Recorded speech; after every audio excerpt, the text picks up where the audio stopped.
My name is Daniel Heston, and I'm a resident of Marana, Arizona, which is a suburb of Tucson. I have been running my entire life. I started running when I was about the age of 8 or 9. I was running with my father, who was an avid runner back then. So we're looking at 30 plus years ago is when I actually started doing that. So it started small. I was running 3-4 miles with my father, and then it got a little bit bigger.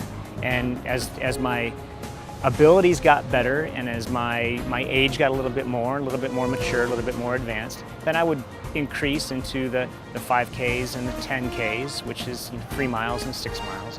And then it slowly evolved to getting out and experimenting more and more with distance.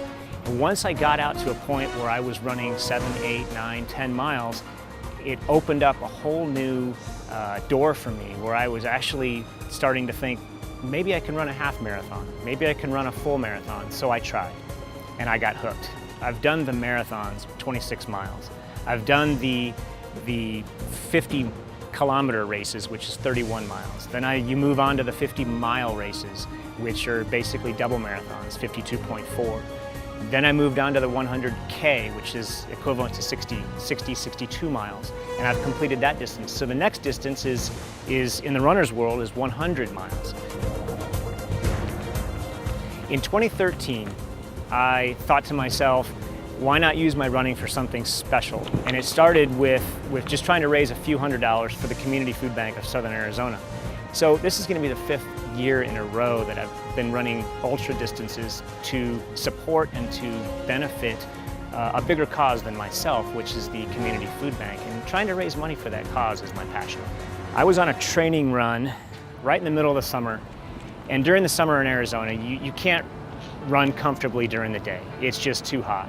So I tend to do most of my training at night, really early in the morning, 3 or 4 in the morning before the sun comes up, or late at night. I was running in a construction zone in an area where we had a little bit of moonlight, so I could kind of see where I was going. And although I had lights with me, I tend to try to run blacked out because it's just more peaceful for me.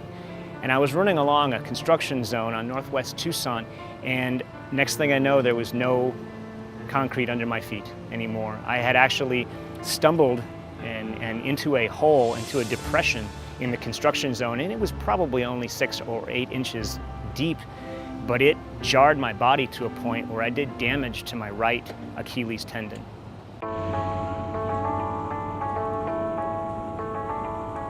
I had been to Tucson Orthopedic Institute a couple times in the past, and I had seen Dr. Prickett, and he had really helped me out a lot in the past with cortisone shots. So I came back to him and I asked for him specifically because he knew me and he knew that I was a runner.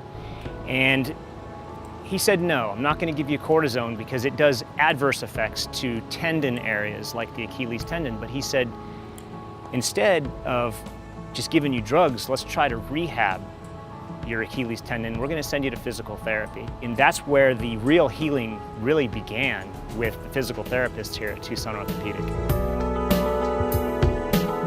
After even the first couple visits, I was already feeling better. They had done things for me and taught me how to stretch.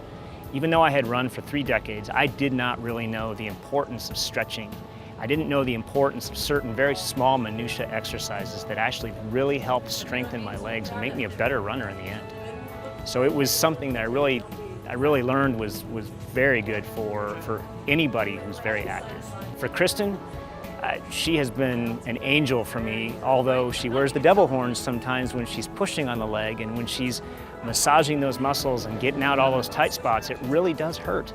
But by the time I get out to the parking lot, and by the time that PT visit's finished, I actually feel better. It was only after about 4 to 5 visits at Tucson Orthopedic with physical therapy specifically that I really felt I was healthy enough and I had rehabbed enough to continue my rigorous training, which in turn was 50 to 60 miles a week, and most of the time running 20 plus miles every Sunday morning.